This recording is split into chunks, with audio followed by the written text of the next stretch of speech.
E aqui vale uma dica importante. Sempre que você colhe hemocultura, você tem que fazer hemoculturas pareadas. 2 pelo menos, sempre. E sempre em locais diferentes. Então eu vou posicionar o membro superior esquerdo do paciente, colhe outra amostra no membro superior direito, ou no outro local. Então precisa coletar em 2 sítios diferentes, com asepsia cirúrgica correta, limpeza total, adequada. Fundamental a asepsia para você não isolar uma bactéria que não seja responsável pela infecção. Então, uma maneira simples de resolver isso é você colher culturas pareadas. Então, sempre que você fazer hemocultura, você precisa colher hemocultura com frequência quando você está manejando a infecção bacteriana aguda e lembrar que elas precisam ser pareadas. Nunca você colhe uma hemocultura. Se você colher uma hemocultura, o que vai acontecer? Se ela vier positivo por Staphylococcus coagulans negativo, você não vai saber se ela foi colonizada ou não. Você colhe 2 e com asepsia boa, mesmo que um lado você contamine por alguma razão e cresça um Staphylococcus negativo, é muito difícil você coletar no outro local e positivar de novo, certo? Porque você fez asepsia cirúrgica dos 2 lados. Provavelmente não é para crescer nada de contaminante, só vai crescer realmente o que tiver no sangue. Então, se você tiver o descuido de ter contaminado por um Staphylococcus negativo na hemocultura, provavelmente se for colonizante só, a outra hemocultura vai vir negativa. Ok? E aí vale também, se você fez uma boa asepsia cirúrgica, coletou as 2 hemoculturas, e as 2 hemoculturas vêm positivo para Staphylococcus coagulase negativo, é provável que essa bactéria seja responsável pela infecção do doente, pelo menos pela bacteremia. Tá claro isso? Então esse é outra falha, outro erro muito comum. Então a gente não coletar hemocultura é uma falha importantíssima, nós temos que coletar sempre. E quando a gente vai coletar as hemoculturas, ela tem que ser pareada.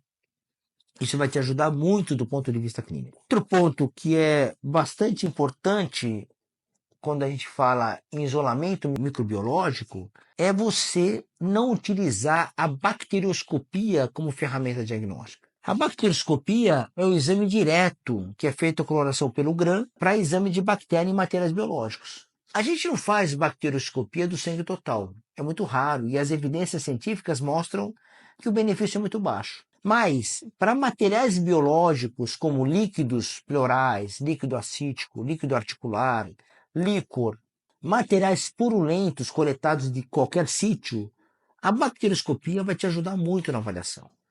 Ela pode te falar se a bactéria é coccus, se é bacilo, se a bactéria tem um gram negativo ou se tem um gram positivo. Isso já te ajuda muito para você tomar decisões. E mais importante ainda, é um método simples, qualquer laboratório sabe fazer, e o resultado é rápido. É o tempo de corar e dar o resultado, coisa de 1 hora, 2 horas, no máximo. Então, pessoal, a bacterioscopia ela precisa ser feita na rotina médica de vocês. Então, você que está me ouvindo, que lida com paciente com infecção bacteriana aguda, não deixe de usar a bacterioscopia quando você colhe materiais. Então, você vai ter a bacterioscopia e você vai ter a cultura associada, ok? Então, isso é muito importante para o seu dia a dia.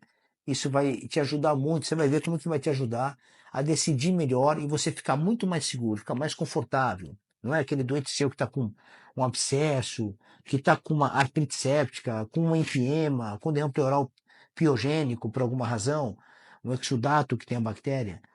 Vai ser muito mais confortável para você, ficar muito mais tranquilo em poder ter um dado laboratorial na sua mão, bacterioscopia, que possa ter uma positividade, falar, ó, é um coccus gram positivo. Puxa, você já vai imaginar. Pode ser um Staphylococcus aureus, resistente a óxido ou não, entendeu?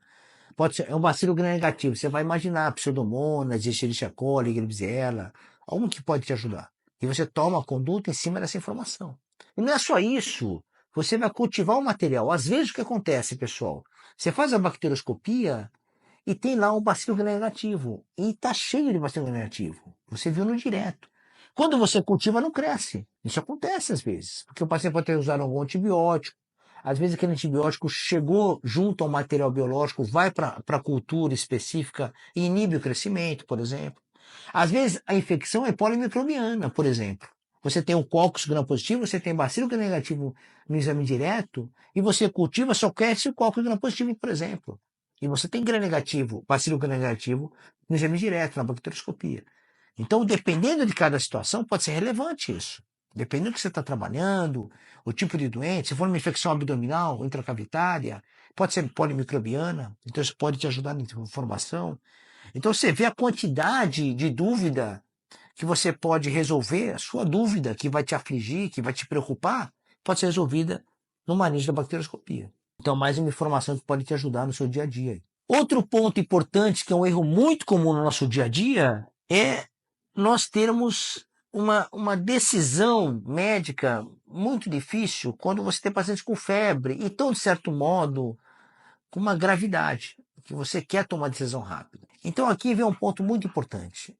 Eu preciso falar isso para vocês. Nem toda febre significa utilizar antibiótico, pessoal. Vocês sabem disso. Não é porque o paciente fez febre, eu vou dar antibiótico. Então esse é outro ponto que precisa ser cuidadosamente avaliado por você. Então você tem que ter a história, o exame físico bem feito, para você levantar a hipótese diagnóstica correta para tomar a decisão de usar ou não usar antibiótico no paciente com febre. E você sabe muito bem, a febre é um sintoma muito importante. Realmente, as infecções bacterianas agudas, a enorme maioria cursa com febre. Mas nós temos uma gama de doenças fora a infecção bacteriana aguda que fazem febre, como infecções virais. Você sabe muito bem disso. Infecções virais que comprometem o sistema respiratório, a via aérea superior ou via aérea inferior, as infecções virais comprometem o sistema digestivo, as meningites, as encefalites, elas não precisam de utilização de antibiótico. Esses vírus não respondem. Quando eu falo antibiótico, pessoal, eu estou falando de antibacteriano. Porque o termo antibiótico também é um outro problema sério, a gente tem que conversar também sobre isso. Então, a gente fala antibiótico, nós estamos referindo a antibacterianos. Então, utilizar antibiótico para todo quadro de febre é um erro muito comum. E a gente tem que tomar cuidado com isso e diminuir o máximo que a gente puder. Não estou dizendo que você vai conseguir 100% resolver isso. Eu acho que não. Mas não tem problema. Você vai conseguir resolver a maioria dos seus casos. Então é importante você ter uma história bem feita, um exame físico bem feito, para que você interprete aquele doente e defina se aquela infecção é bacteriana ou não. Então, usa história, exame físico, exames laboratoriais, imagem e avalia. Não, isso aqui é mais para bacteriano, eu vou tratar. Não tem evidência bacteriana, você não deve tratar com antibiótico. Você tem que observar esse doente, reavaliar, colhe os materiais, ver o que você vai fazer, pedir para ele voltar para você reavaliar isso. E é muito comum, às vezes, a gente fala mais aqui em adulto, mas a pediatria é muito comum infecção viral. E o pediatra precisa tomar esse cuidado para manejar esse doente. Então, febre não é igual antibiótico. Então, eu preciso de mais informação médica, informação clínica, para tomar a decisão correta, para ver se eu vou utilizar antibiótico ou não naquele doente. Lembrar que tem muita doença inflamatória que faz febre, muita doença autoimune que faz febre, vasculites, doenças virais fazem febre, doenças parasitárias, doenças fúngicas. Então, nós temos que tomar qualquer doença que faz sangramento, por exemplo, hemorragia subaracnoide, sangramento digestivo, todas elas podem fazer febre. Então, a gente tem que tomar esse cuidado. Então, a história, o exame físico bem feito, avaliar esse doente com calma, fazer o seu exame complementar, exame laboratorial de sangue, imagens, se for necessário, de acordo com a queixa do paciente, para que você possa ter toda essa informação e definir se esse doente merece ou não usar o antibiótico por suspeitar de uma infecção bacteriana aguda.